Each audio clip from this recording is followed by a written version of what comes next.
বাংলাদেশে যে শাসক আওয়ামী লীগ তারা পুরোপুরি একটা ফ্যাসিবাদের সরকার প্রতিষ্ঠা করেছে। এখানে তারা জনগণকে কোনো মূল্য দেয় না, জনগণের যে সমস্ত দাবি সেগুলোকে তারা কোনো মূল্য দেয় না, গণতন্ত্রে তারা বিশ্বাস করে না, প্রথম থেকেই তারা কখনো গণতন্ত্রে বিশ্বাস করেনি। আজকে সেই কারণেই আজকে দেশনেত্রী বেগম খালেদাকে আটক করে রাখার এটা অন্যতম প্রধান কারণ। দেশনেত্রী বেগম খালেদা জিয়া এবং গণতন্ত্র এই দুটোকে আলাদা করে দেখা যায় না। আজকে এই আওয়ামী লীগ এরা জনগণ থেকে সম্পূর্ণ বিচ্ছিন্ন, জনগণের সঙ্গে এদের কোনো সম্পর্ক নাই, যে কারণে তারা একটা ভিন্ন রাস্তায় চলেছে। সে রাস্তাটা হচ্ছে এই যেমন করে একটা একনায়কতন্ত্র প্রতিষ্ঠা করে, কর্তৃত্ববাদ প্রতিষ্ঠা করে তারা ক্ষমতায় বসে থাকবে একটা রিপোর্ট।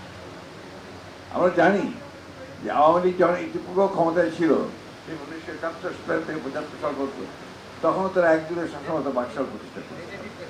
আর আজকে তারা ভিন্ন চেহারায় একটু ছদ্মবেশ ধারণ করে গণতন্ত্রের কথা বলে তারা গণতন্ত্রকে ধ্বংস করে দিয়েছে। আমরা লক্ষ্য করে দেখুন যে এই গণতন্ত্রকে ধ্বংস করতে গিয়ে তারা নির্বাচনকে ধ্বংস করেছে এবং দেশের অর্থনীতিকে ধ্বংস করেছে, প্রশাসনকে পুরো দলীয়করণ করেছে। এমন কোনো প্রতিষ্ঠান বাকি নেই গণতন্ত্রের যে প্রতিষ্ঠানগুলোকে তারা ধ্বংস করেনি।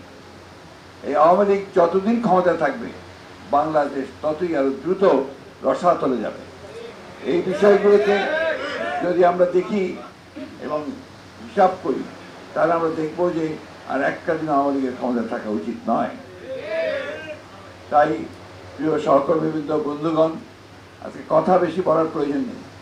আমাদের এখন যেটা দরকার সেটা হচ্ছে একটা পাত্রীয় ঐক্য করে তোলা এবং সেই ঐক্যের মধ্য দিয়ে আন্দোলনকে আরো বেগবান করা, আরো শক্তিশালী করা এবং এদেরকে রাজপথে আন্দোলনের মধ্য দিয়ে এদেরকে পরাজিত করা।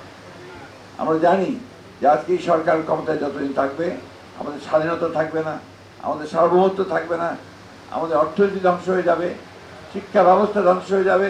এমন একটা বিষয় নাই জায়গা আজকে ধ্বংস হয়ে যাবে। আপনি দেখুন আজকে বিভিন্ন জায়গায় যাচ্ছে কি আপনার ভালো সম্পর্কের নাম করে তাকে ক্ষমতায় টিকিয়ে রাখবে, এই কথা বলে সে বিভিন্ন করে আমাদের দেশকে বিক্রি করে দিচ্ছে।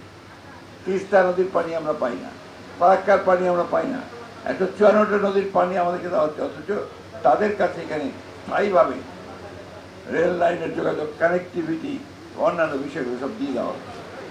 এটা এই সরকারের সম্পূর্ণ ব্যর্থতা। আজকে সেই কারণেই আর এটাকে আলাদা করে বিচ্ছিন্ন দেখার কারণ নেই। দেশনেত্রীর মুক্তি, এই দেশের মুক্তি, গণতন্ত্রের মুক্তি, সব কিছুতে মূলে একটা আওয়ামী লীগ। এই আওয়ামী লীগকে যদি আমরা সরাতে পারি তাহলে সমস্ত বিষয়গুলোকে আমরা ফিরিয়ে আনতে পারবো। আসুন আমরা সেই লক্ষ্যে কাজ করি। ইনশাআল্লাহ আমরা সবাই ঐক্যবদ্ধ হয়ে কাজ করি, তাহলে কেউ আমাদেরকে পরাজিত করতে পারবে না। আপনাদের সকলকে ধন্যবাদ এবং আজকে আমি অভিনন্দন জানাচ্ছি যারা নতুন নির্বাচিত হয়েছেন দক্ষিণের এবং উত্তরের নেতৃবৃন্দ হিসেবে, এবং এখানে যুবদলের নেতৃবৃন্দ আছেন।